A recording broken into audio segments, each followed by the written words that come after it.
What's up, guys? It's your boy WingsofRedemption, and this is Fail Friday. I'm doing something a little different today. Normally on Fail Friday, I answer questions people send in, but I want to talk about something else that actually is probably more prevalent to the name of the series than answering people's questions really badly, and that's pretty much the way society is built. And it's not going to be too long of a video, long-winded, but it'll go through to enough that it'll get you thinking. Let me go ahead and do a post warn that do not take anything anybody says on the internet seriously. Do not label anything fact without doing your own research. Videos like this are more designed about getting your mind sparked and sending in a certain direction so you can do your own research and come up with your own conclusions. Nothing you can say in any form or facet should be taken to heart. Just use this as a reference tool and not a encyclopedia. Alright, with that being said, that pretty much goes right onto the news media. And let's talk mainly about politicians here for a second. I know politicians might seem boring, but we're not talking about the ideology of politicians, we're talking about the actions of politicians. Whereas one thing that's pretty much been set in stone for any given time is all republics fall. This republic's going to fall, the ones in Rome fell. It always crashes in on itself because it's not self-sustaining, and here's the reason why. The reason why republics fall is because of white lies.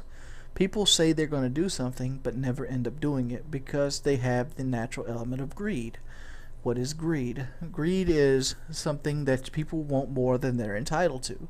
The idea of communism was to basically lay out everything so everybody's on equal ground. But the bad thing about that is you can't pretty much gain prosperity that way. And there's that word prosperity. And prosperity can be taken two ways. There's greed and there's just doing well for yourself. You could be doing well for yourself and still not be greedy, because you're making money and you're making money based on your skill, but you're not going out of your way to make more money and to basically shaft somebody else. Point an example. My brother at one point, he got caught with a a marijuana pipe. It wasn't his. He doesn't really smoke marijuana, but one of his friends had dropped it out of his pocket into the pocket door of his truck. Well, he got stopped, and when he got stopped, it was found because for some reason they did a search of his car. And when they did a search of the car, they seen the pipe. Well, actually, when they opened the door, the officer looked into the pocket, and right there was a little pipe. And basically, instead of that officer being cool and realizing that somebody might have slipped it in there, he thought the worst, and all it was the residue, the residue of things. And he took my brother to jail that night because of residue in a pipe. He couldn't have been cool. He couldn't have been that.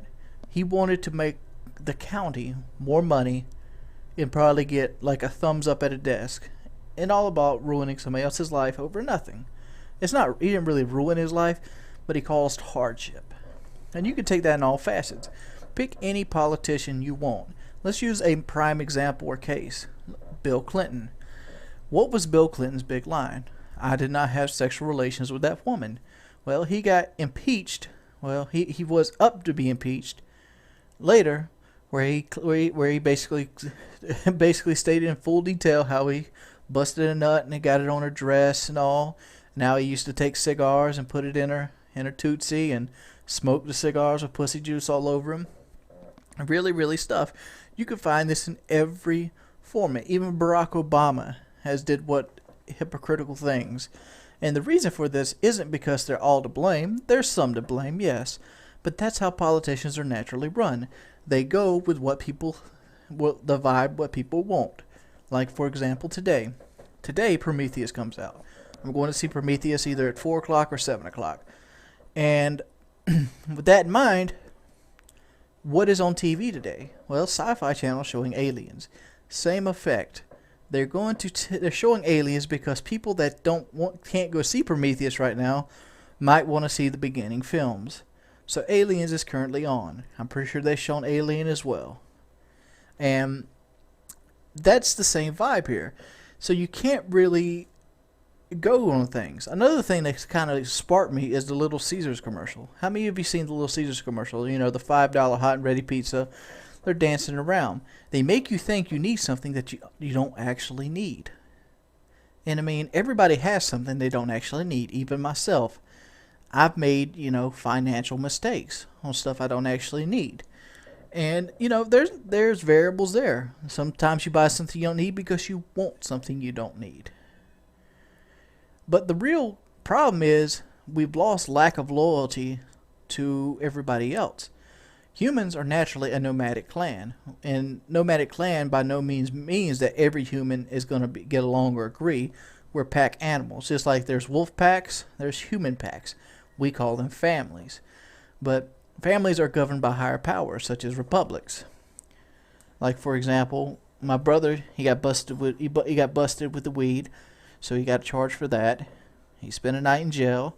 He had his vehicle impounded. He had his vehicle towed. And this, all that in the same effect, he also has to pay property taxes, and he has to pay, sales tax and income tax. All of that to fall back onto him to put him in jail. So basically he paid for himself to go to jail for a residue pipe. And it might seem complicated, it might seem, he shouldn't have had that in his possession all the way, or he shouldn't have got stopped. None of that's relevant. And this didn't happen recently. This happened a while ago. None of that's relevant. But that in itself is the system going back on itself. How do you pay for, basically protective agents if they're going to be nitpicky and not protect and serve? And this is not by no means a cop bashing thing. Cops are the same tool as something else. They're a utensil used by a higher power. And a lot of people wanted to talk about me, New World Order and all this. I mean, orders do exist. They do. Do I think the Illuminati exists? Do I think there's like secret underground bases? No. Do I think that every town in the United States have some sort of, be it the, Odd Fellows, or be it the, the Freemasons, be it the Shriners, be it whatever. There's always a center hub of control. There's always old men putting old ideas into new heads. So basically, that's all set up to basically come up with this idea right here. You have like the Tony Awards coming up. You have the the Music Appreciation Awards, so on and so forth. And if you look into that, the Music Choice Awards is rich people giving each other awards of how great they are. And the reason they do that is because people that can't really prosper, can't really get down or be held, the ditch diggers, the foundation builders, the guys that build our houses, the everything, can't really achieve what they want to do. I mean, our republic is held up, well, at least our republic is held up by the quest of becoming more than the class that you're born into. Poor people want to be middle class want to be rich want to be ultra rich, that kind of deal. It's always somebody wanting to go up. And what ends up happening is when you're going up, you're trying to get more and more prosperous, so you eventually start stepping on the people that you're going up the ladder. And like, people in the poor section don't want to be reminded that they're poor. They don't. They want to have these like royalty type figures. Like in England they have the king and the queen. Here we have like Kim Kardashian. These royalty type figures like Kim Kardashian, Paris Hilton. Paris Hilton is a multi-million-dollar person for the simple fact she's a multi-million-dollar person. She has no talent, no skill, nothing. And she is considered almost royalty. Look, she gets TV shows, she's a hotel heiress, she's whatever. And that saddens me. That somebody that can personify nothing, I mean literally, I don't even think she has a proper education, can become somebody with so much influence. Whereas somebody that actually goes out there and, feeds the homeless or does this, gets ridiculed constantly for, paying himself $50,000 a year So basically, he can stay in the middle class. Whereas you have people out there making hundreds of $1,000,000 that might not deserve it. Basically, the whole point of this lecture is just the point I made at the beginning of this lecture. Do research. Don't let anybody, including myself, tell you something and you take it to heart. Come up with your own conclusions and doubt everything. What's up, guys? It's your boy Wings of Redemption, and today I'm here to review Prometheus.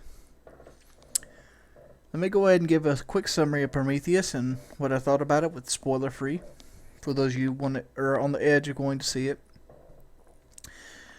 This movie, in my opinion, is 2 wings up.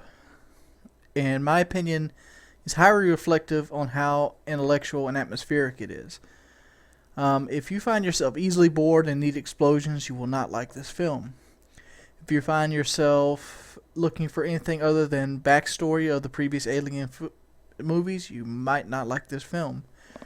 If you find you want to see xenomorphs, you probably won't like this film.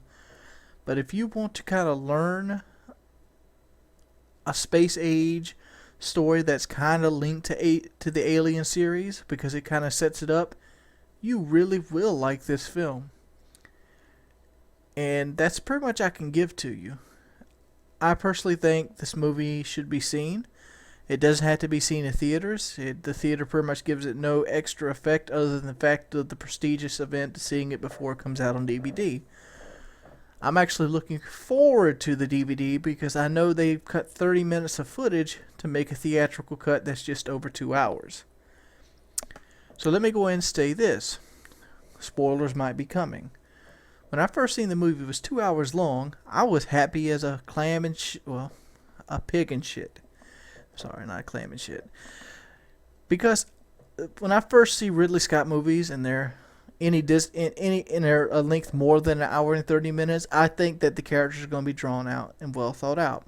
And indeed, they are. You don't get to know a lot of the characters, and there's a lot of standing characters. There are a lot of what I like to call blue shirt characters, referencing Star Trek, how the crew members that had the blue shirt on generally died.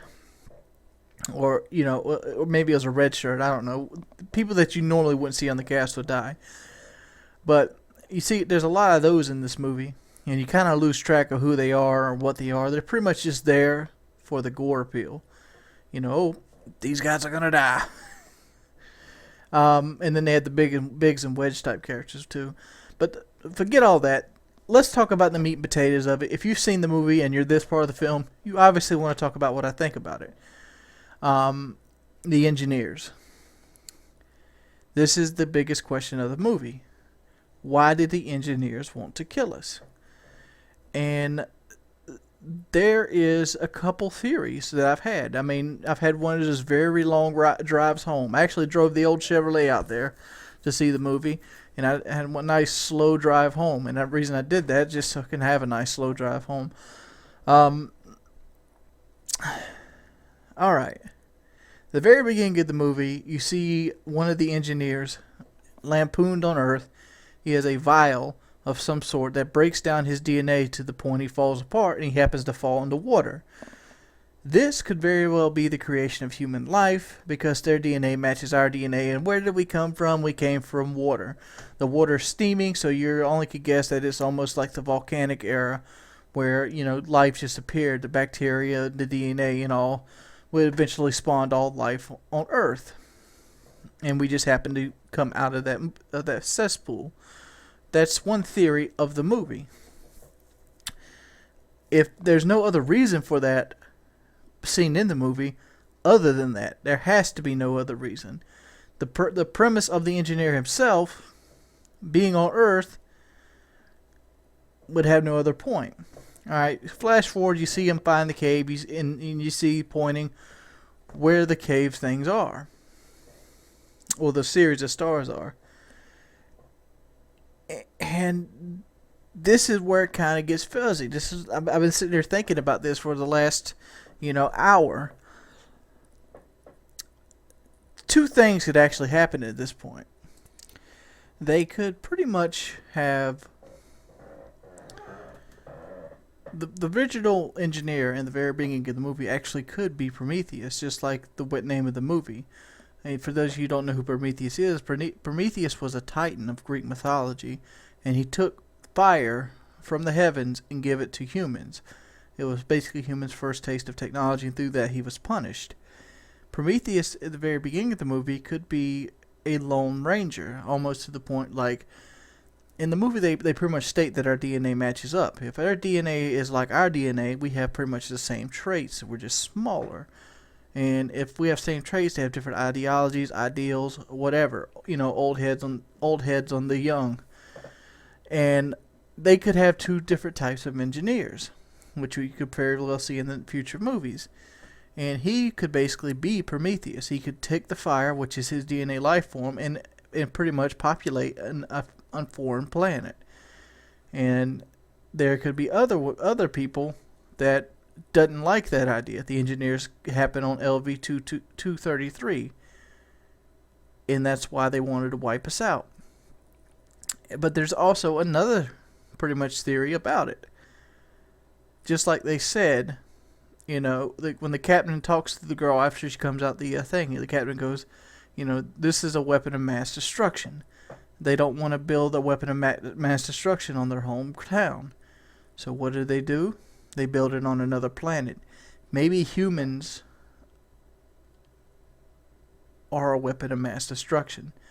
And they pretty much foreseen us at the rate we grow and learn, and the fact that our DNA matches so equally as a threat. That's why they engineered the xenomorphs to send up to Earth to destroy them. For as much as the xenomorphs are a threat or a killing machine, they are no match for the human brain, because the human brain can overcome anything. And that's the theory there. Because look at the Alien movies, for example. All the Alien movies, they get overcome by a human. And you get enough of us together, we can pretty much defeat anything. And I think this was almost clarified in an epic battle in the film when they crashed the Prometheus into the shoehorn ship. I don't know what it's called. The space jockey ship. The engineer ship. And there's also a little side theory about it, because humans in the movie are in the same thing with David. David is a creation from the human race. And he would not exist without the human race. And the human race would not exist without the engineers. I know this is sounding really nerdy. But I really like this movie. I mean, like you said, it's got me thinking. There's probably going to be 1,000 things going through my head. This is just stuff in my head after the initial watch of it. I actually probably want to go back and see it again, because I think I missed dates and stuff like that, because I'm so intertwined with the idea. I mean, this is one of the best prequels I've seen in a while. It's by no means a masterpiece. It's probably never going to go down in film legend, but I think Ridley Scott really did a good job on this film. There were some really crappy parts to the film, like that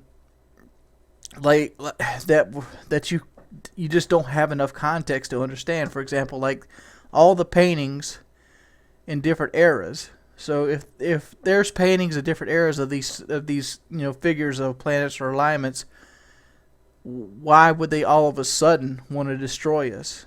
Is it because of the thing I said? They seen how rapidly we were progressing, and they wanted to destroy us that way?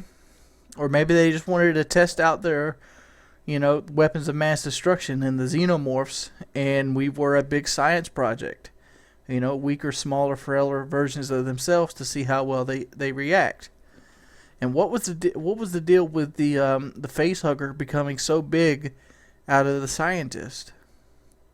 And why did the xenomorph morph after the fact when it went into the engineer? And where were all the xenomorphs at that came out of the engineers himself? And when the engineer's head popped, I don't know. I mean, in my opinion, this movie is a question. And there's a movie that's yet to be made that has to be the answer. And be it the Shaw takes the space jockey ship and lands it, directly into the home planet of the engineers and releases the xenomorphs onto them. That's to be seen or for said. But I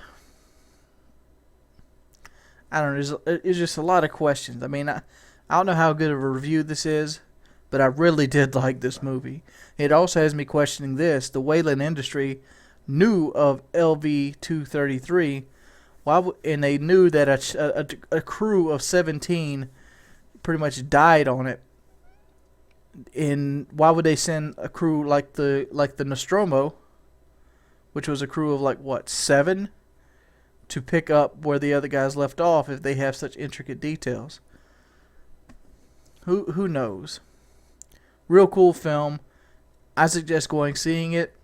But if you don't want to waste, $8, you want to get it on DVD or wait for it to come on Netflix, you could do that as well. But I suggest seeing the movie. It's been your boy Wings of Redemption, and I'm out. Hell to the no.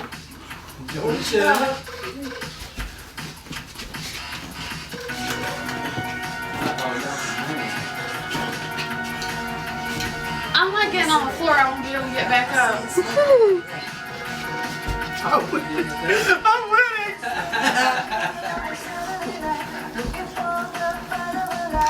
Oh shit.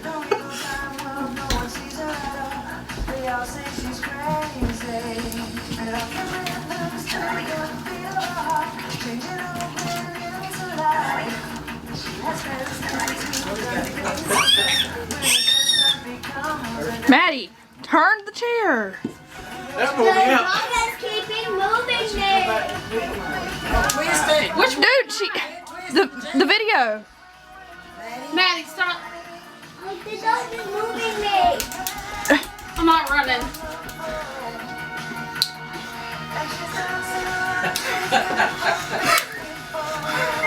I'm dying. Am I blue? Yeah. What color hay? Who's hay? Hey, you're in my way. He's having a heart attack. Hey, where? You demon temptress. I love you, boy. What's up, everybody? It's your boy Wings of Redemption, and we got a very special guest today. He's coming with us on the phone because his computer's having a little trouble. It's Shoenice, the magical eater. What's up, buddy? Hey everyone, Shoenice again. Well, basically my stomach's a little sore from the 2-cycle engine oil, but I appreciate you having me on the show, bro. Oh, you just did that today? Yeah, I just did that about half hour ago, bro. Oh, man, oh, I bet you ain't got to put lip gloss on for the winter. Yeah, kind of cleans out the pipes, I just got the metabolism of a goat, so just, goes right through the system. Well, that's a pretty good thing to segue to the first question I had for you.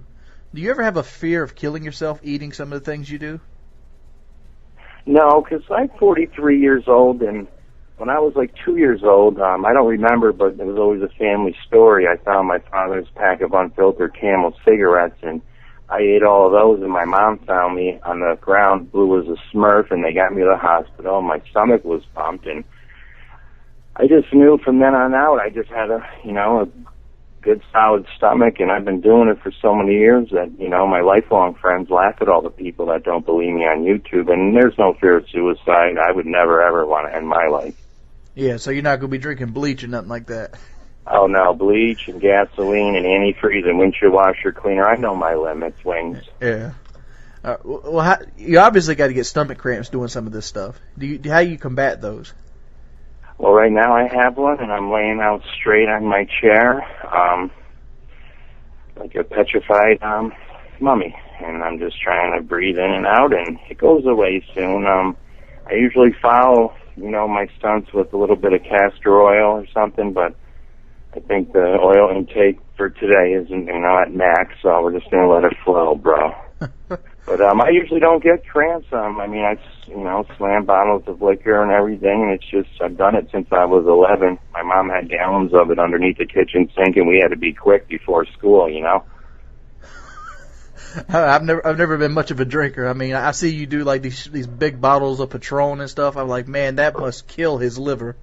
Like, hee-haw. I mean, You're like, not lying. I mean, does that affect you when you drink? Like I seen a recent video I watched was that Devil Spring 160 proof. How does that affect you afterwards? You just drunk the rest of the day? Does it like severe cramps? I run into probably a 6 to 8 hour blackout. I like to get a lot of rest, and people are going, give us an aftermath, and I can barely sit up, let alone, try and do a video, and I just let it flow through the system, and mind over matter. I don't have a mind, so it doesn't matter. I mean, you say the Devil's Proof was your last liquor video. Would you be willing to do it again for maybe like a TV spot or something like that in your future? I mean, like, how many times can you do that before you have to say enough is enough? I only do it once for YouTube, Wings. I did it back in the day in my early 20s, and I was the monster. But you get so old, and I'm doing every famous stunt of mine one time for that viral video that'll just be passed down from generation to generation, and I can sit back, and my son can sit back, and just collect the ads off of these, epic videos that I make. Yeah. Did you ever see your competition? You ever thought about doing what he's doing? What was it? Food for Louie? Yeah, Food for Louis and me actually talking private. He's cool. We both scratch our heads at each other. He claims he's eating protein. I say they're God's creatures. He's like, oh my God, you're nuts. And I say, so are you. And we're all good. The eaters are trying to, step up the game in the YouTube world. I'm bringing Furious P 1, 2, 3, and we don't want to match you guys. We just want to hang. Oh, dude, you more than hang, because the first person I said, like, you ever see somebody eat a lit cigarette or eat a tampon? I instantly bring them to your video. Yeah, I don't like to. I mean, people say I fake stuff. I mean, on occasion there might be a little tiny chunk of something left in my mouth, but it's not on purpose. I have no feeling in my tongue and no taste buds anymore. So if there's a little piece of a tampon left in the corner of my mouth, Tosh.0 should web redemption that mofo up, bro. I noticed you did the milk challenge because I asked about it and you sent me to the video, and you had like 4 ounces left. How bad did you throw up after that video? I'm sorry, I couldn't get the first part, King or Wings. When you did the milk challenge, the gallon of milk. Yeah. How bad did you throw up after that video? I actually didn't get sick. What I did is I put a air breather on the top, and we might have lost a cup or two, but I don't care. I'm proud of that video, and I never puked. I only puked once at 2 years old, and a little bit before the Devil's String stomach pump. See, I don't have that muscle down there that regurgitates stuff. I brought back 6 minnows that I swallowed one time, and it took me forever, but they all came back up alive, and YouTube didn't like it, and they gave me a strike. You got a strike for that? Wouldn't you just get Well, Steve-O did it in Jackass with one, and last year people were like, step it up, so I took 6 minnows and I swallowed them, and they just went on a water slide ride and came back up, and my son, I think, is still raising them. I think you should contest that strike. Have you ever thought about getting on with a major network? Yeah, I'm just sticking with Google right now because I really don't know I'm probably losing money, and I'll probably lose some more before I make some, but it's really just all about getting my subscribers and getting a big audience with YouTube right now, and if it takes a little while, we'll get there. All right. Whatever happened to Rocky? Well, Rocky, we have Mofo now, and Rocky and Mofo just kept barking at Rocky every night, thought it was a real person, I'd hide it in the closet, and Mofo would try and get at it, and Rocky, the last thing he said to me was, yo, man, you're fucking piece of shit. And all I did was come in the room and try to tell him to clean up a little bit. So I sold him to a collector. He's collecting all Shoenice items, my old Yankees hat, and he just wants to build up all these items so we can have the greatest Shoenice collection. And he's doing good, and the walls are blue down at that house, too. So it's like he's almost at home. Yeah, I've sold a couple memorabilia items myself. I'm known for breaking gaming controllers, and I actually sold one of those. It's amazing what people will pay for them. Yeah. I noticed in your latest videos you had a Benny the Barbershop hat on. Yes. Have you ever thought about doing maybe sponsored shirts?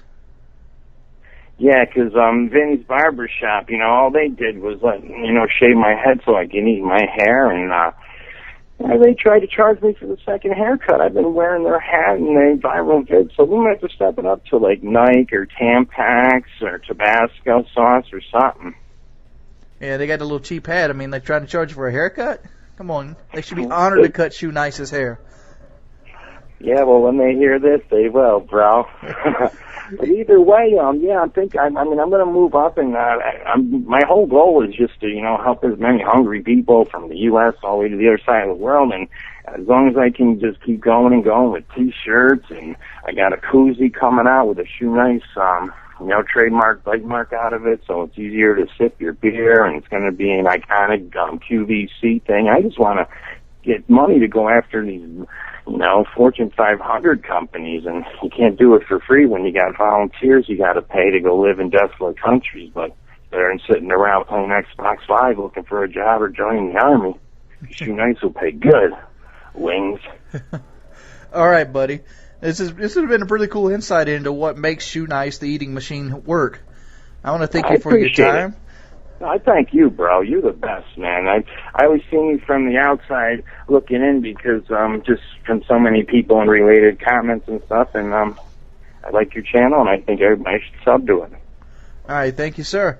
You have a wonderful evening, and this has been Shoenice. You can check his channel out in the description or the annotation here. He's also doing King of the Web. In the description below, you'll find his King of the Web. If you could, please go vote for him because he really deserves this money, especially since he's living off Google. Here we go. Thank you. Peace.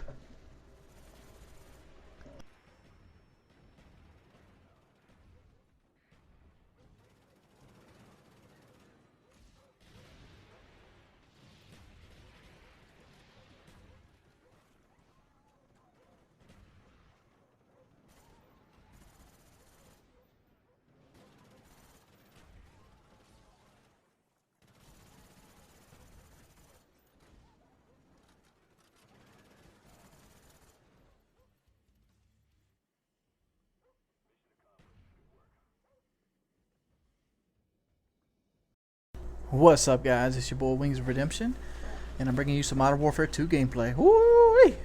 I mean, I used to hate this game with a freaking passion. I didn't think there was anything that could be worse than Modern Warfare 2, and then Infinity Ward made another game. But let's not talk about that. Let's talk about something else. I seem to have gotten a lot of flack recently for doing an interview with Shoenice, and people are like, "Why would you support Shoenice and so and so and so King of the Web?" Well, let me go ahead and explain the story in full. Apparently, Shoenice has been downing other people that go into the King of the Web, which is a sign of poor sportsmanship. It is. But here's the thing. I kind of understand where he's coming from. I mean, I do. You gotta understand, Shoenice is an overnight celebrity. He's only been doing this about 2 months? 3 months? I forgot how long ago since Ray William Johnson shouted him out and he actually had celebrity. His channel is in no way hateful towards anybody, even though he might have made hateful comments towards somebody. But you gotta look at it in this light. He's new to being somewhat famous. And what does that mean? Well, that means that he will make the mistakes that everybody else make. I've made these mistakes. I think a few people have made these mistakes. Woody's made these mistakes. Kyle's made these mistakes. Everybody that's ever got any kind of fame has made these mistakes at one point or another. And then you got to do the recovery process. The recovery process is the public apology and so on and so forth. And I'm not going to hold a guy down for being human. I mean, because you're competitive and you say something that you later regret, doesn't mean that you should shun a person for the rest of their life. G-Unit is a fine example of this. G-Unit, when he was 14, he did some stuff that might have been underhanded. He did some stuff that nobody will let him live down. But guess what? He was 14 at that point. I've moved on from G-Unit. I've said my piece with him. Hell, I mean, it is what it is. it's like people hating on Justin Bieber or people hating on advanced UAV. Like, I don't know what people's problem with advanced UAV is. The kid is an entrepreneur, and that's what he's doing, and he's using it to the best of his ability, just like Shoenice is using it to the best of his ability. He's trying to make the most out of a situation as fast as humanly possible, which you can't really put a man down for wanting to succeed. Why would you do that? Why would you put somebody down for wanting to succeed? You don't know what he's going to do with his money. He might spend his money on the veterans, because he is a disabled veteran from Desert Storm. That would mean he fought for your country at some point, and all you care about is he, said some insult to somebody on King of the Web. I don't even know who it is. I don't really follow King of the Web. But like I said, he's never done anything to me as a person on a serious level. Like, he's never really came off to me and like, hey. He's always been gracious to me. He's always been nice.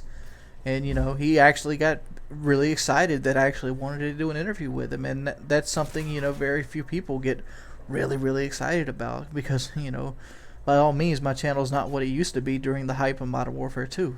And lo and behold, I've got Modern Warfare 2 gameplay. And if you were wondering what happened with the first gameplay was a fail of a comeback. I mean, I was trying to come back, but I didn't have enough time. But, and, so you kind of lose some of that lacklusterness over the years.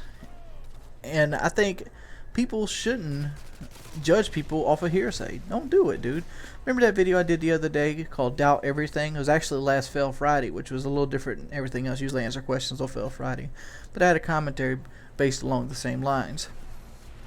That you shouldn't believe anything somebody says without experiencing yourself.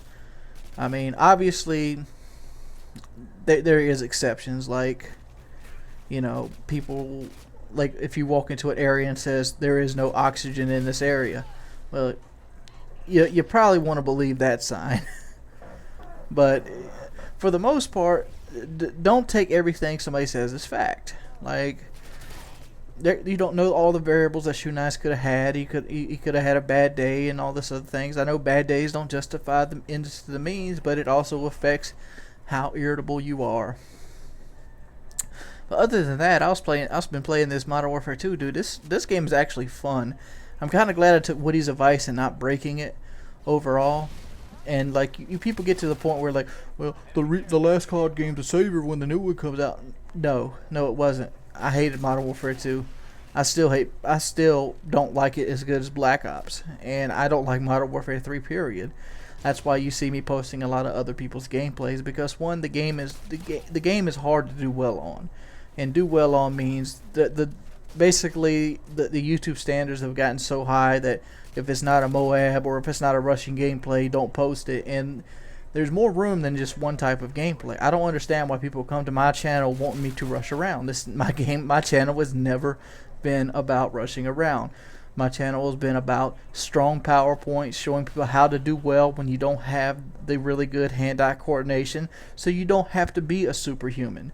My channel is basically showing people how to take advantage of the spawn system, how to basically use a headset, how to basically improve Call of Duty to improve, your kill to death ratio. And improving a kill to death ratio might be meaningless, but kill to death, it doesn't have to be overall kill to death ratio improved, just the in-game kill to death ratio.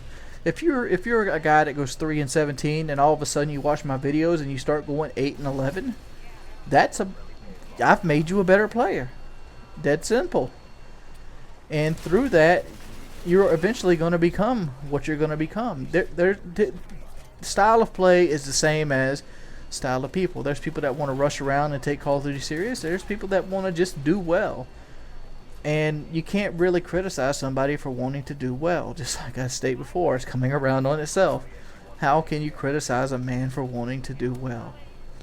That's the point. That's the point in this commentary right here. And like, how many times have you judged somebody prematurely because of what somebody else said, and it turns out they're completely different? I've made mistakes in my life, and I know a lot of other people have too. I've said shit that I probably shouldn't have said, and I regret it now, and it's changed me for the better. The best way to learn life is to take your lumps, and that's my opinion. What's up, guys? It's your boy Wings of Redemption, and I'm back, and I'm bringing you a little Modern Warfare 2 gameplay. I just want to talk about something here. I'm sorry, I'm getting kind of distracted. I have the Battlefield patch downloading in my ear, and it's got that creepy Battlefield music on in my headset. But something I wanted to share with you today is, I don't know if a lot of you really follow me, tooth and nail, but I recently hurt my leg about 6 months ago, and it was my right knee again, and I heard it in the video, The King of All Jumping Jacks.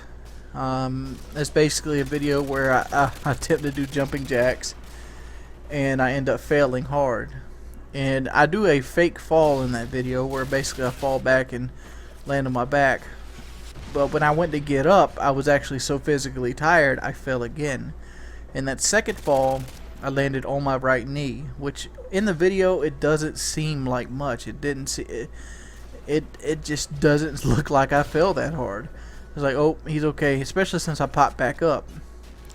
Little did I know I had damaged it worse than I thought. I ended up pinching a nerve in my right knee, and what is causing me life effect of is sometimes 25 or 30 minutes will go by, well, not even that, like 10 to 15 minutes.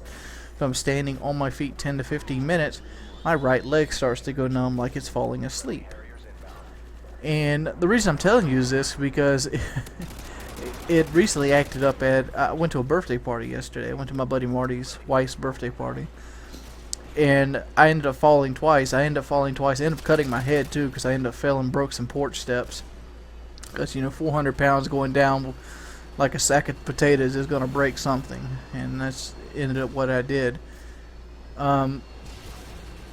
Luckily I didn't really get hurt bad. I got a scratch on my head, but it really hits home humility wise. It's like there's nothing I can do. This is something I'm going to live with the rest of my life, and it gets you to start thinking about your body and how you take care of it. And a lot of people notice I haven't been talking about weight loss. I haven't gotten off the diet yet, so don't worry about that. I'm still doing my basic cardio workout. It's still about the same time. I've been kind of shafting myself lately on it. I've been just doing what I have preset and not trying to push myself. When pushing yourself is really the only way that you're going to go longer or gain more endurance, and that's something I've got to keep up with myself. And one thing you got, and that's just where that's at right now. I'm planning on doing Workout Wednesday this Wednesday, and trying to do something fun for Workout Wednesday. You guys have any suggestions for Workout Wednesday? I've actually thought about maybe going and getting a gym. Like a personal trainer right now is really out of the question, because I just don't make that kind of money. I mean, personal trainers can be anywhere from $100 to $400 a week, depending on how good they are and how many clients they have, and how long, if you want to do with a group or you want solo. And for me, solo would probably be the best route, mainly because I'd probably need the most attention because of my endurance and my size.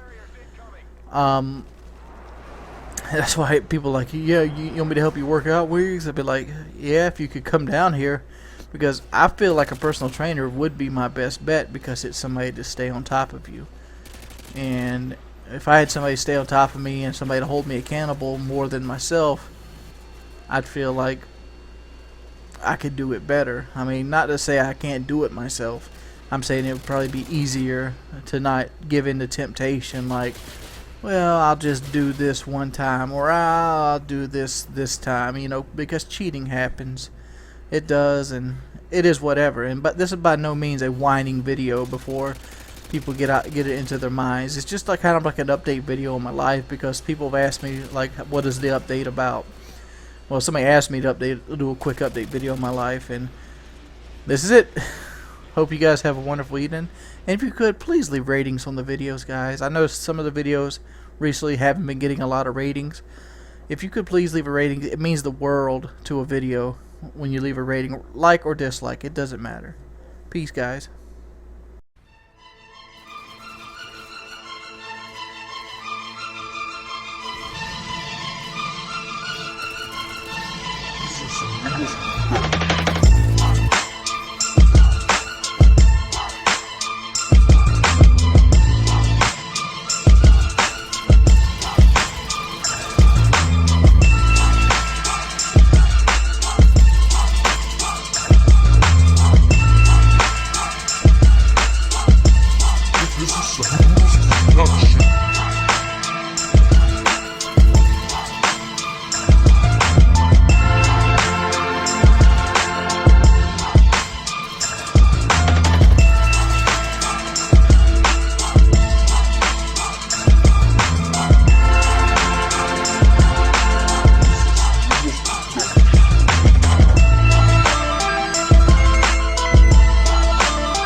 WingsofRedemption.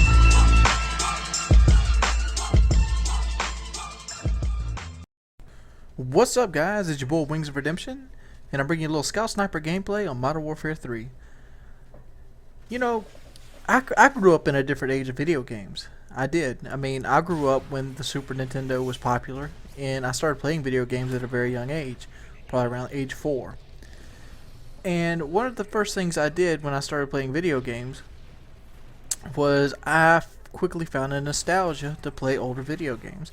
Even when the Super Nintendo and the Sega Genesis was out, I would still hook up my regular Nintendo, was what we used to call them, and play older games. It's just the natural feel, the flow of things. Back in the day, they didn't really have what you call posts and patches and things like that. Posting a game, patching a game after its release has been around for a while. I mean, like 90. I couldn't pinpoint the first date. First date I remember it being around was in Diablo 1, and back in 96. And that's been pretty much a problem in the PC world. Well, the newer consoles, the PS3 and the Xbox 360, they have pretty much started this as well. You know, posting games after they come out to fix them up. But one of the problems that pretty much going to be ran into is they've pretty much killed off nostalgic gaming at this point. Think about it. Let's use Bad Company 2 for an example. If you went and bought Bad Company 2 used right now, you couldn't pretty much play the online multiplayer without buying a pass. Where do you buy the pass at? You buy the pass at Xbox, on the Xbox Live Marketplace or the PlayStation Marketplace. What would happen if the network would fall down? Seriously, what would happen? It would pretty much lose DLC content. Like, for example, Fallout is a game that I love, and it has, 4 or 5 fantastic expansions per Fallout game. They add so much to the game, and obviously, yes, they do sell them on disc. But the fact is, what if you bought the disc on DLC, and 10 years down the road, you're thinking, I want to play Fallout 3. Well, you go to play Fallout 3, and let's say the Xbox 360, gets eclipsed by something. Or the PlayStation gets eclipsed by something. Let's say the Steam console just reigns supreme and puts the other two out of the console business. Alright, so Xbox 360 and PlayStation, their consoles still exist, but their network isn't there. Now, hours upon hours of gameplay that would normally enrich the game are no longer there at all. And it's over and over again. Games now come with an expiration date. And that expiration date is kind of disheartening. I mean, think about all the avid, retro gamers out there. Hell, most Let's Play channels are based off that. Imagine if Final Fantasy had expiration dates on their titles. Well, the new ones might, like 11. But I'm talking about, Final Fantasy, 6, Final Fantasy 7. Imagine if you couldn't play sections of the game of Final Fantasy 7 now because of DLC content. Because of stuff that's just straight up lost forever. A good measure of something that's lost forever. How many of you probably can track down a Hellfire expansion pack for Diablo?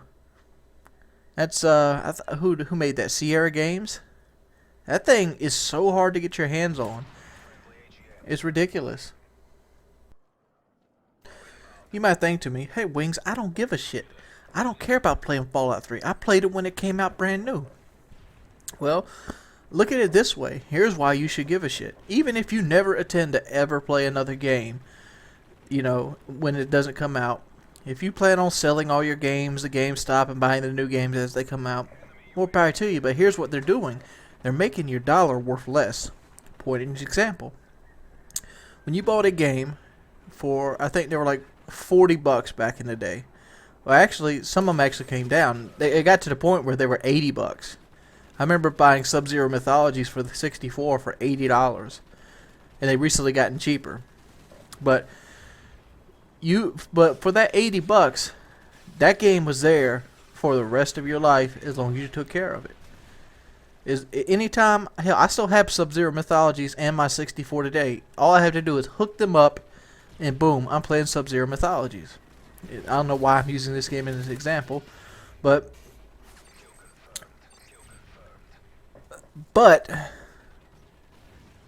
now that they are basically creating this DLC content that might not be around forever, your $15 is just $15 wasted for 3 or 4 hours of enjoyment. Where's the guarantee that's going to basically state that this is always going to be available? And the reason I'm making this such a big push at this right now is because of cloud gaming. Cloud gaming is going to become the next standard of video games, where you save everything on servers that's not on your home console. This will save room for hard drive space to make more room to put more power into the consoles. Great, fantastic. Well, what when you download something on cloud or something on Steam, you don't have a physical copy anymore. Everything is a digital imprint. And one of the reasons I'm making such a big deal of this is, remember when the PlayStation Network crashed? Well, I lost everything that I downloaded on the PlayStation Network, and I have to buy them again. Most notably was my PS1 classics. I downloaded games like Final Fantasy VII and Resident Evil and Final Fantasy IX and Final Fantasy Tactics. I paid my money up front, and I played them, but when I wanted to play them again, they told me I needed to download it again. I go, oh, cool. I guess I'll download them again since I have lifetime right to the game. Well, I went to download them again. Guess what I didn't have access to? They wanted me to shell out $10 more. And it's like, now I can't even prove that I've had them, because they send you a digital receipt which gets lost in an email, or maybe you delete the email, and it's just not there no more. And what happens when cloud gaming does something like that? What if somebody like a hacker takes cloud gaming down for a week, and you spent, I don't know, $1,000 over the last 3 or 4 years downloading games off cloud or off Steam or whatever, and they don't give it to you back. You just, boom, out of your money. Whereas normally you'd have those games forever. Like I still have Sub-Zero Mythologies, and I'll probably have that game the rest of my life, because to me, I go back and replay games. I do. And I know a lot of people like to trade their games in at GameStop and whatever, but the $15 to $20 GameStop will give me is not worth that $60 game that I bought. I will get more enjoyment out of it, or I'll replay it later, or maybe I'll do a Let's Play on it later or whatever, or play it on the live stream at some point. There's games I haven't touched in a while, but then there's that, wild hair gets up your ass and you actually want to play the game, and now all of a sudden you can't. I don't know. What do you guys think about this gaming market and how it's changing? And I mean, I had a debate with a guy at GameStop the other day, and I told him that the new consoles are pretty much going to try to put used games out for sale. But I don't know if you know this. GameStop makes 70 to 80% of their money. These are made up figures now, but let me just go and use this term: large majority of their cash off used games, because you only make about $8 off a brand new game. The reason I know this is because us at PKA, we tried to actually buy Modern Warfare Black Ops in bulk, like 10,000 copies, and was going to sell them early to everybody that subscribed to us.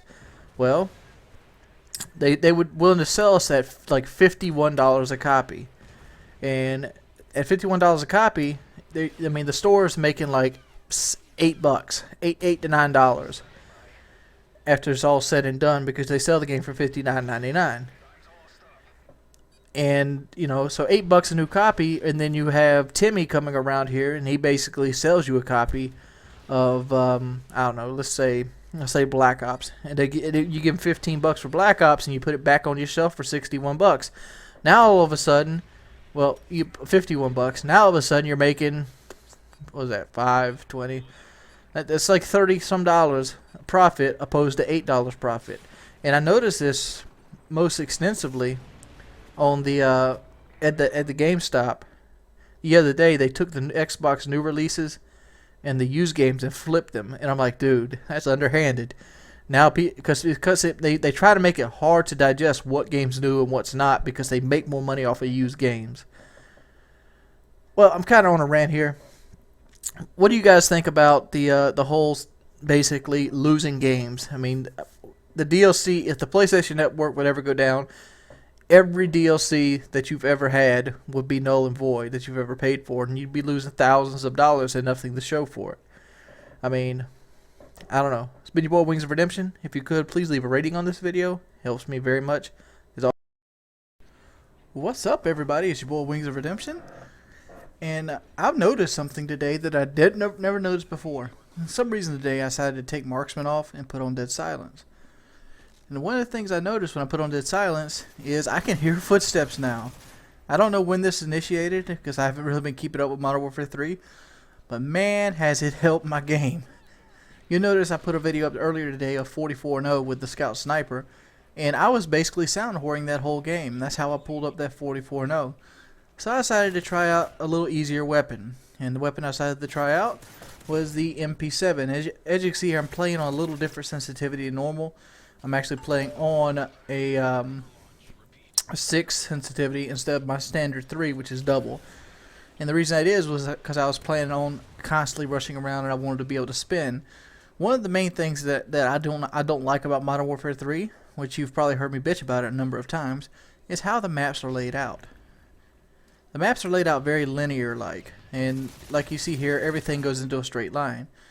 But I pull out some pretty cool moves here, like boom, switch it out. It's been a while since I actually got to use Sleight of Hand Pro. Sleight of Hand Pro is so fun, dude. It is. I usually use Scavenger when I'm playing Domination because I don't really need to reload fast. But when you're playing in this kind of setup, it just makes you feel like you're doing a lot more than you actually are. As you see right here, I score a very quick pay blow. It's like a minute 30 in pay blow. It's not the fastest pay blow in the world, but it was a very good pay blow. And at one point, I was thinking Moab because I actually get him in what I like to call the mellow gamer area. And like I kind of seen what he was talking about, being in these guys were so oblivious, taking my time catching people. And with Steady Aim Pro, that just makes that flip to the weapon switch so much easier. Like right here where I finally fuck up. And I think I messed up there, but mainly because he went in a second chance and I hesitated. As you'll see later on in the video, I get into the same situation. And it's one of those, maybe I'll die, maybe I won't die. I died there, obviously, but you know what it is. But yeah, I had a pretty good time playing this game. I've actually been playing a little bit more Modern Warfare 3. For some reason, I just can't bring myself to play this game solo on my main account. I just can't do it. That's why I jump on Space Orange all the time.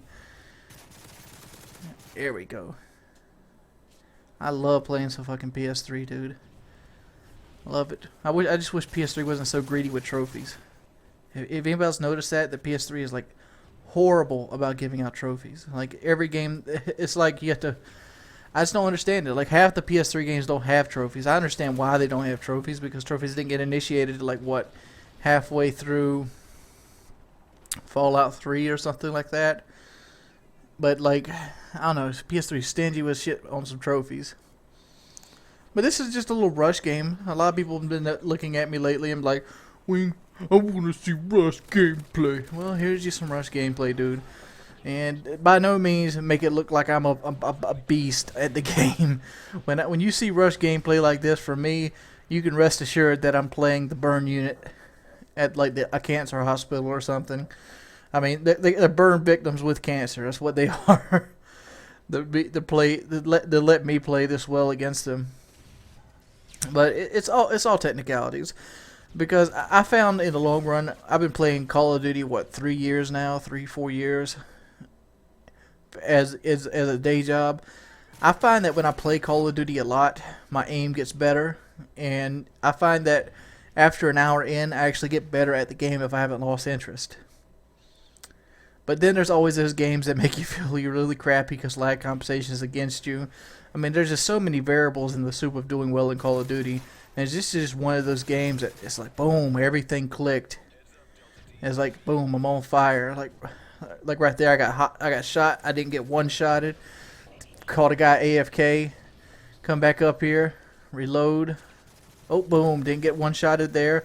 Pre-fire in the corner. Flip around. Killed him. Boom, look right there. On target already. Ready to drop shot. 40-2. It's been your boy, Wings of Redemption. If you could, please leave a rating on this video. It helps me out tremendously.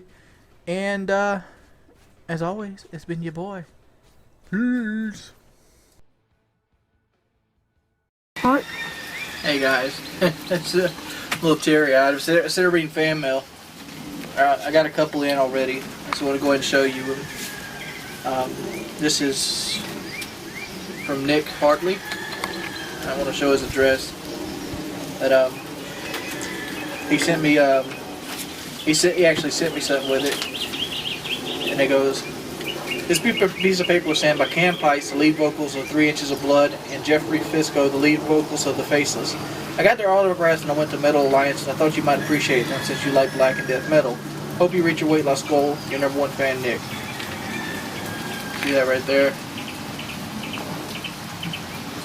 This is cool. I actually do like 3 Inches of Blood. I've never heard of The Faceless, but I've heard of 3 Inches of Blood, and I really dig their music.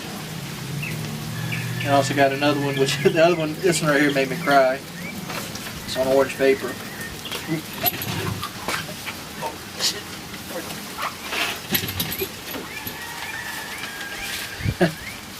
This is from, he doesn't say a first name, McRain. It's from Danbury, Connecticut.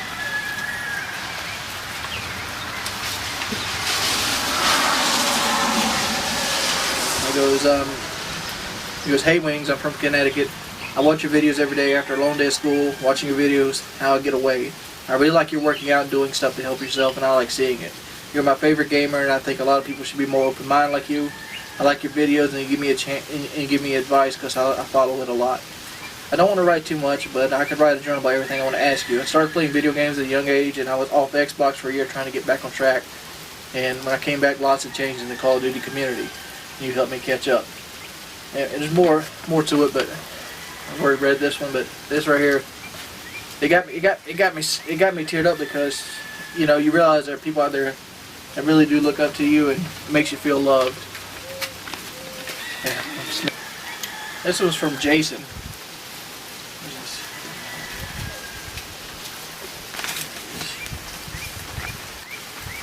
Jacob. I'm sorry, Jacob.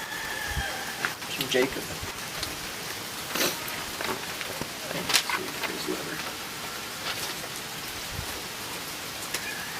Hey Wings, I love your videos. I wanted to tell you a little bit about myself. I'm 12 years old, and I know I'm a little squeaker, some might say, but I want to thank you for all that you have done for me. The reason about 1 year ago I was on a feeding tube, and I have a condition called, I can't really read that. It's the condition's AKALAYSD. I couldn't eat, and I was dropping pounds every day. I woke up and got on YouTube just to check your videos because every time I watched them, you gave me a smile for cracking jokes.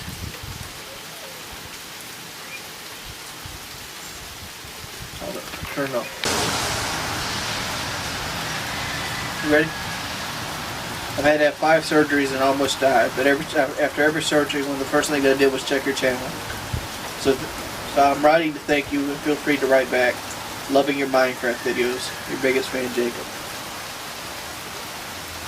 That's a really cool letter.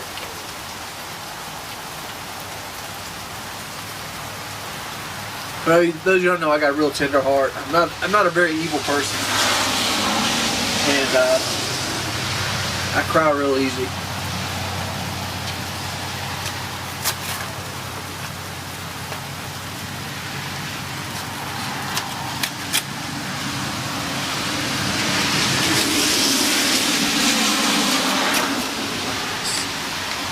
This was from James from Houston.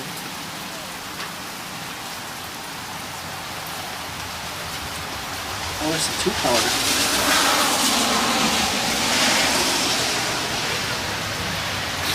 Dear Wings, I'm a fan of your videos, and I've been subscribed to your channel for about 2 years. I really like the Fail Friday series you are doing, as well as some of your real life stuff you've been uploading. Anyways, it's a great job on the workouts. I understand it can be extremely difficult to exercise your weight. You must have to be persistent, work hard, and never give up.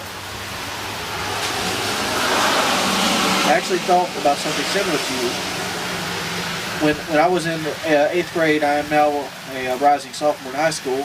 I played lacrosse for my middle school team, and I was the 3rd sitting player, probably the worst player on the team. However, over the next year, I trained extremely hard and I practiced for hours. Some days I just felt like quitting, and I felt like hard work wasn't paying off. However, at the beginning of my 10th grade lacrosse season, I made varsity, and I started. And it goes to show you that hard work really does pay off. On another note, the reason I'm writing to you is to let you know what an amazing person you are. You inspire me every day. When you post your workout videos and some of your other videos, it shows what an honest, hard-working person you are. When I see those videos, I strive to be the goodest person as you are, and it seems to me many people ignore your good virtues and categorize you by your weight. However, in my opinion, weights, looks are nothing to do with the kind of person you are. Anyway, Wings, I hope you keep posting videos for many years to come.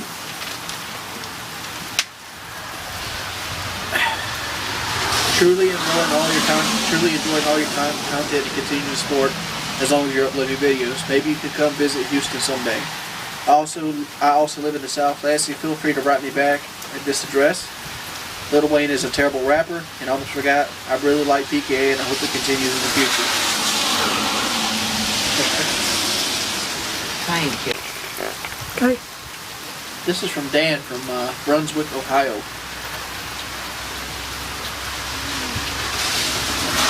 Hello, Jordy. Let me start out by saying I'm a big fan of yours. I think it's really cool you open a P.O. box for fan mail. Some of your more recent videos have been my favorites, such as the dual commentary with the cow. That was hilarious and original. Also, I enjoy seeing your progress and enjoyment playing Minecraft. Furthermore, I have an idea for your channel I think is really good. You could do the history of guns in Call of Duty, such as telling us what factions used them and when they were used. You did a similar video with the MP40 and I really enjoyed it. Anyway, keep up the good work, man, and keep strong trying to lose weight. I struggle with my weight myself, and I have a hard time sticking to it. You inspire me to try to stay fit. I weigh 320 pounds myself, and when I heard your story on how you got to 400, I could see how it could happen to me too.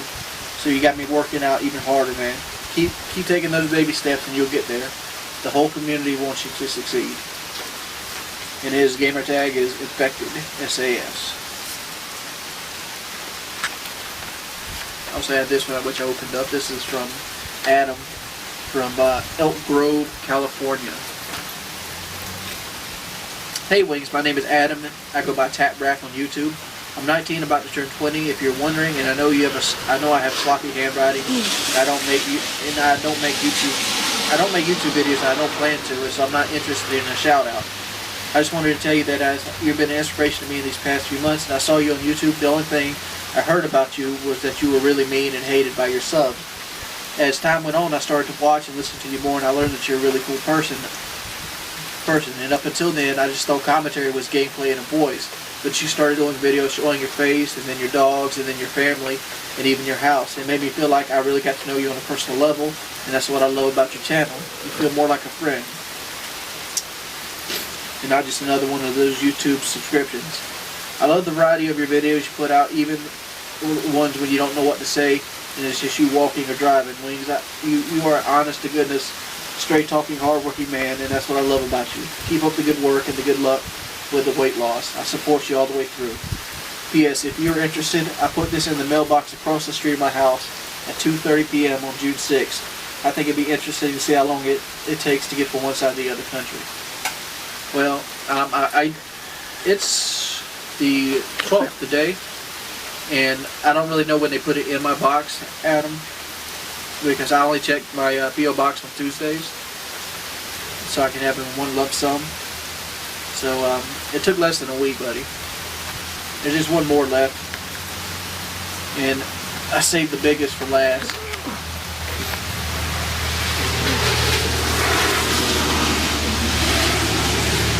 See, there's my P.O. box.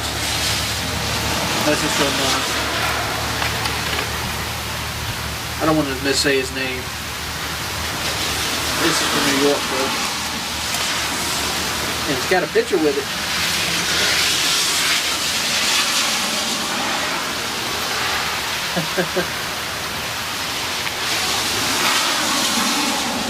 He drew me a picture.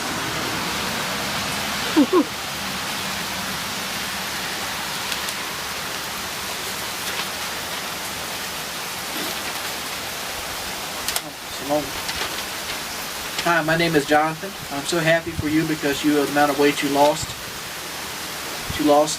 Because I was a little on the chunky side too, and you're by far my favorite commentator just by the fact that I look up to you and see you as a person who gives great advice and life lessons.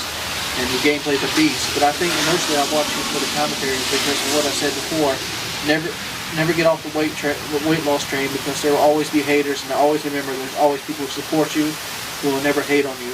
I live in New York, and I get super bored, and I spend most of my day watching your content. I'm writing this letter after the video you made about answering the question, am I really losing weight? Wings, everyone can see you are, and I'm so happy by the fact that you have a P.O. box so I can send this letter, and I'm hoping it can be featured on the Tuesday episode. But if you don't worry, I understand. A couple of months ago, Whiteboard Cemetery opened a P.O. box, and he said if you could include an envelope filled out, he'd write a letter back. I was wondering if you do this, and you're probably a very busy person. I totally understand if you don't have time, but I will include the envelope. Forever, your subscriber, Jonathan. And he sent me the envelope. And I really like fan mail. It makes me feel very loved. I don't know how good of a video it makes, but these videos right here are more for the people that take their time to let me know that, you know, how many people make comments on the videos. There's people out there that support me, and I truly appreciate everything they do for me. And if you send them in there, I will read them. And it's been your boy Wings of Redemption. I'm out. What's up, everybody? It's your boy Wings of Redemption, and I'm back, and I'm bringing you some exciting news. You know, everybody knows that Battlefield Premium actually came out, and before you harp on me putting Battlefield footage, I have to download the game again because they patched it, and it's like 3 gigs. So I didn't have time to actually get Battlefield 3 footage on this video. But this is actually a pretty cool game. It's me getting raped real quick. But I ended up doing very well in this game. It's a very close TDM I had on the PlayStation. I figured you guys like it because it does have a little bit of rushing in it. And but that's not the story.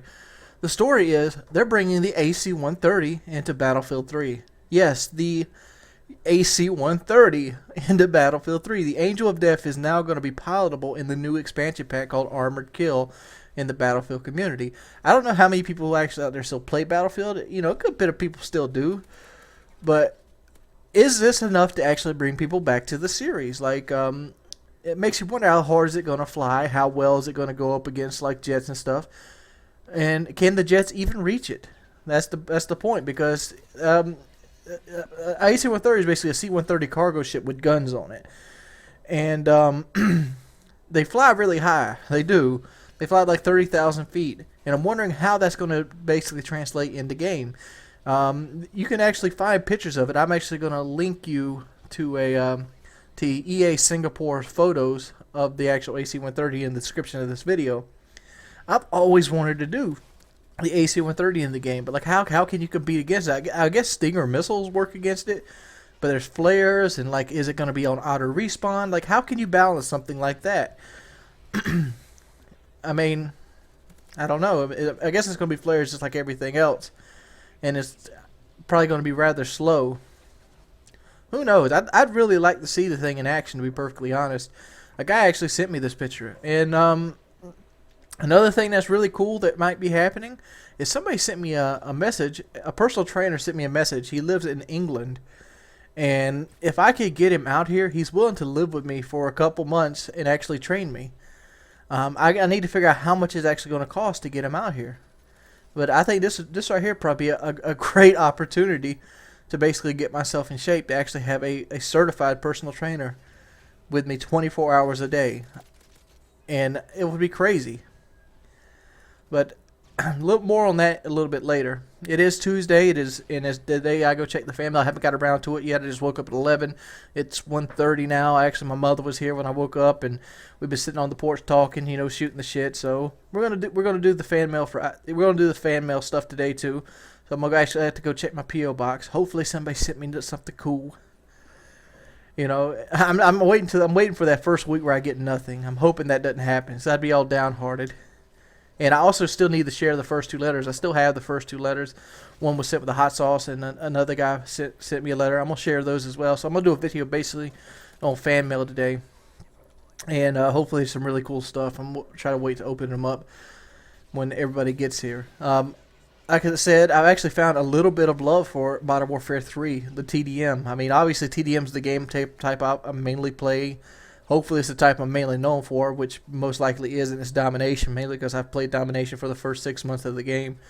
But I'm really starting to love the TDM in this game again. And I almost could see myself getting put into, like I said, mellow gamer type scenarios where the enemy team's just constantly spawning around me like they did in the 40-2 video that I put up last night with the MP7. I did Prestige on Space Orange. I'm on 3rd Prestige now. And hopefully I'm about to get on and play some more to try to get some gameplay for tomorrow. And I am going to be playing Minecraft again. For some reason, I haven't played Minecraft in about a week. And I got to get in. I got to get Atlantis dug out. So if you're willing to do some fucking boring-ass work and help me get Atlantis dug out, I'll probably be doing that tomorrow. Send me a message on Xbox. It's an unlimited space UAV. No trick spelling. And I'll make room for you. There's not going to be room on the friends list. I have to delete people to make room for you, so send a message. Other than that, life has been pretty good. I've been really enjoying it. And as always, it's been your boy Wings of Redemption. If you guys could, please leave a rating on this video. It helps me tremendously. And even though this isn't the greatest score, it's still a pretty good score. I think I went like 28-5 at the end of it. And if you notice, the game was super close for a while. Like right now, it's an 8-kill game. And I got to thank Blimpy for being a superhero in this game, because Blimpy fucking saved the day. I probably got 8 to 9 kills with Blimpy. If you don't believe it, go back and rewatch the video. Been your boy. Peace. 2-bar in it. What's up, fellas? It's your boy Wings of Redemption. And I'm back. And I wanted to show you a little tip that you can actually use. This is mainly a hardcore tip, but you probably use it on the softcore auction house as well. This is Shelby. You'll be seeing a video of him probably tomorrow. I'm currently playing with Splooge, and we're doing a hardcore run with a monk and a demon hunter. Alright. Well, Shelby has a little bit of a damage problem right now, and he's an Act 2 nightmare. So let's go ahead and look at the auction house. So our weapon's doing pretty good right now. So let's do this. Let's say 41 through 45. Alright. Instead of paying these atrocious prices, look at it, 70, 80,000. Like, see the sergeant spine right here?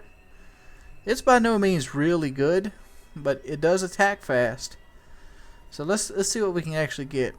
Matter of fact, let me go ahead and show you what I've already bid on. See, I'm winning right now with a bid of 3,000. His buyout for this bid is 100,000. He didn't set nothing for this.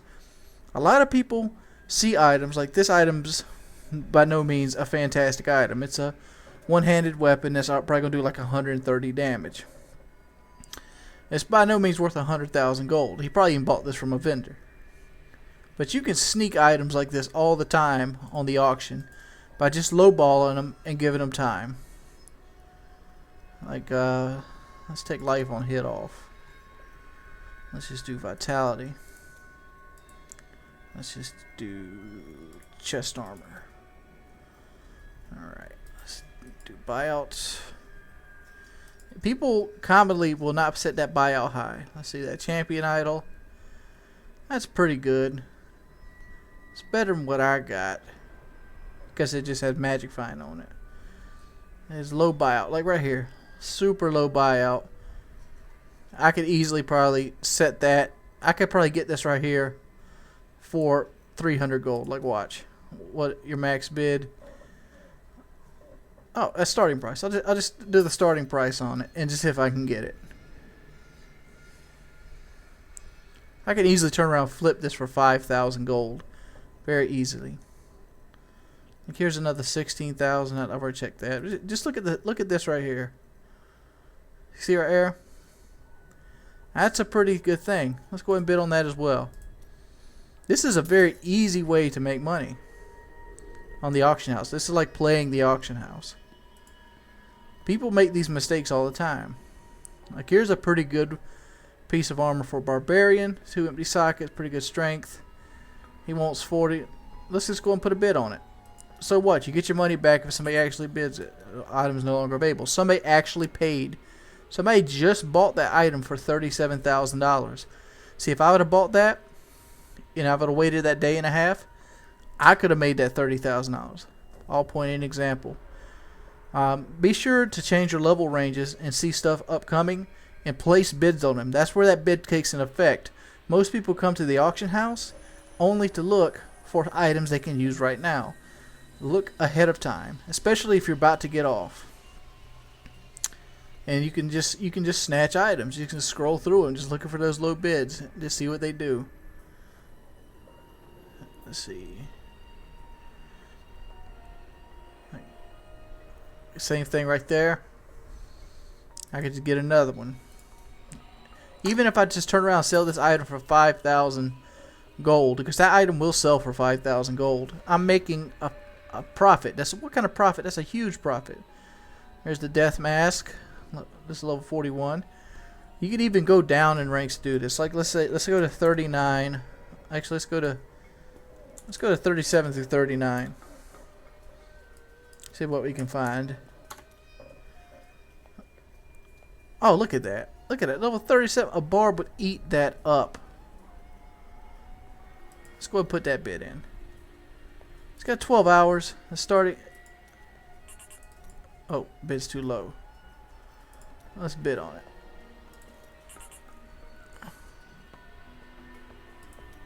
Oh, we gotta refresh this results. Now let's see what else we got here. Search again. Chest armor. Here's this again. Bid. Very easy. Like it's almost like child's play. You're taking candy from a baby. You can very easily make millions of gold this way and actually get some of the best items you actually want. Make sure you take advantage of people's stupidity. Peace.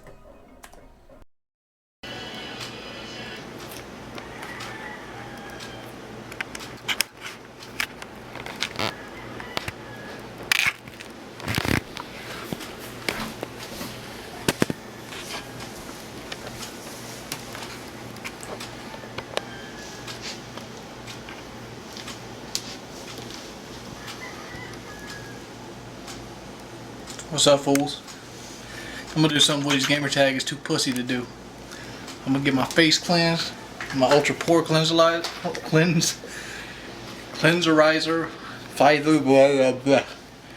Mary Kay shit. And then I'm gonna have a nice hot eyebrow waxing. Yeah, real men. Let's go clean our face.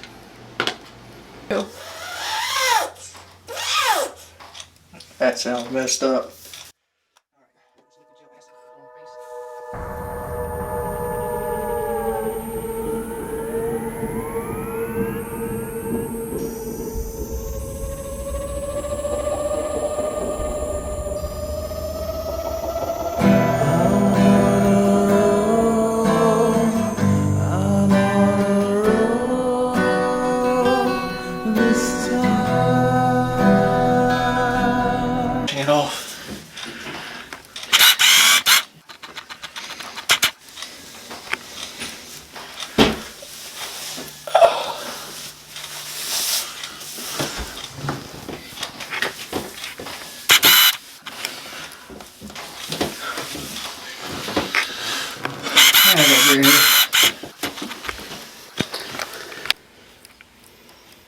We're putting a double McGum smelling mask on me to take the oils off my face, so the wax can take cleanly. They're supposed to take blackheads and stuff like that out of your face and nose. So if you're about 14 or 15 and you got unsightly blackheads on your nose or around your nose, how it gets red, and you get those little white heads on the crest of your nose, this is the kind of stuff that'll take it off. You can get this for about $6 or $7 at any beauty supply place. This is Queen Helene. And by the way, this is my first time ever doing this, so I'm by no means a professional.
I feel like I got punched in the face about 4 or 5 times.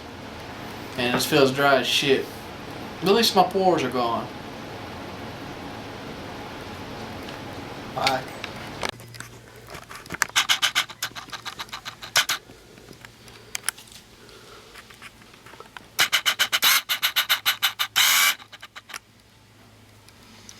I don't know if this stimulates hair growth, but it'll keep my bald spot looking fresh as a daisy and 18 years old.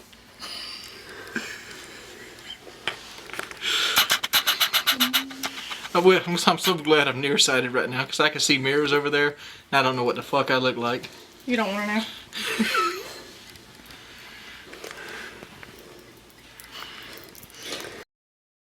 Well, what's up, everybody? It's your boy Wings of Redemption, and I'm bringing you a gameplay here on Oasis, and this is basically talking about the Black Juggernaut video, which I went up with a bad audio. Well, I didn't realize I had put that bad audio together, and people, I don't make bad audios intentionally. I don't. You think I want to do a bad audio? No. That means I have to take the video down, delete it. I mean, I've wasted 5 hours of the day, and I pretty much get nothing for it. And the worst thing about it is I had already moved on and rendered another video for later tonight on PKA, and I had lost it altogether. It was 12 minutes of commentary, and I won't ever be able to recreate it. I won't. But I can give you the gist of what it's about. But I just can't stand when people think that all I do is money whore. Yes, I have to get a certain amount of views every month. But the money I get on this is microscopic compared to what other people get. I mean, there's commentators out there that make my entire year's paycheck in a month. So me doing this for the money or money whoring is not what I do. I aim for a certain goal, which is 3 million views a month, and to attain that I need to upload 3 videos a day. And I generally try to make those videos as best as humanly possible. I try to do it with a number of variety, and I try to do it with the most variety possible because I don't want to be tied down to one game. But I'm sorry for bitching or bickering about this, but it just ticks me off. I'll be like, ooh, money whore, money whore, money whore. No, it's not. You're fucking stupid. That's what you are. But other than that, Activision Blizzard. Activision is a big company. They were, and I'm going to go ahead and talk about just the beginning of this video. I'm going to show you the article in the video again, in case you missed it on the previous one because of bad audio. Activision Blizzard. I found this article on teamliquid.net. Actually, my buddy I'm playing Diablo 2 with found it, and he ended up sharing it with me. And it's a good read. It basically shows every corporate money-making scheme or mistake that Activision has done since 2008, which is like, what, 4 or 5 years? And it shows everything from bullying people who make games to make more profitable content, to actually cutting games off of the roster, and then when the game actually does a good showing at E3 and another company picks them up, they sue them so they can't release the game. They basically conclude that since the game is still selling, people are still buying their games, that they're number one and the best company out there. Real arrogant stuff. It basically talks about how Blizzard Activision, or Activision Blizzard, pretty much lays the carbon copy down. Like, here's something, for example. Have you noticed in StarCraft 2 or the new Diablo 3 game that you can't play LAN? Hell, you can't even play single player without going online. There's a reason for that. Have you noticed that you have to have an authenticator, and the authenticator costs money unless you have a smartphone? There's a reason for that. They don't want you to play their game with somebody else off battle.net because it costs them money. Because one, it pretty much takes away from their direct advertisement revenue. Two, they can sell you authenticator once your account gets hacked, like it did me. And three, they want to basically have all the biggest target audience possible for selling more ads in the future. Have you noticed that Battle.net's been getting more ads? Have you noticed that Activision now wants to charge a monthly fee for Call of Duty? It's all this in a nutshell. I mean, what's some other things to talk about? They talk about how Activision will fire somebody just so they don't have to pay them bonus and royalties. That's why there's so many different changes in Call of Duty recently. Like Zampanella and West, they basically owed them like $36 million, and they didn't give them a lick. They canned them, and that's why Modern Warfare 3 turned out like it did. That's why the hit detection and everything else went so awry like it did. That's why Call of Duty Elite exists, when Black Ops pretty much gave a better version of Call of Duty Elite with the game. Who here, what does Call of Duty Elite do better than the Black Ops combat record? Hell, if you want to do yourself a favor, go look at the combat record breakdown for Battlefield Bad Company 1 or Battlefield Modern Combat 2. Both of those are better than what they give you for $60 in Call of Duty Elite. And guess what? Elite's a year subscription. So guess when the next game comes out, you gotta pay another $60 fucking for it. I don't think people realize that yet. It's fucking ridiculous. $60. That's for all the content. I mean, there's certain... I don't know. I really like this Oasis map. It's probably the best one they made so far. But take a look at the article. I'm sorry for this really crappy remake of the commentary. It was my bad. Peace.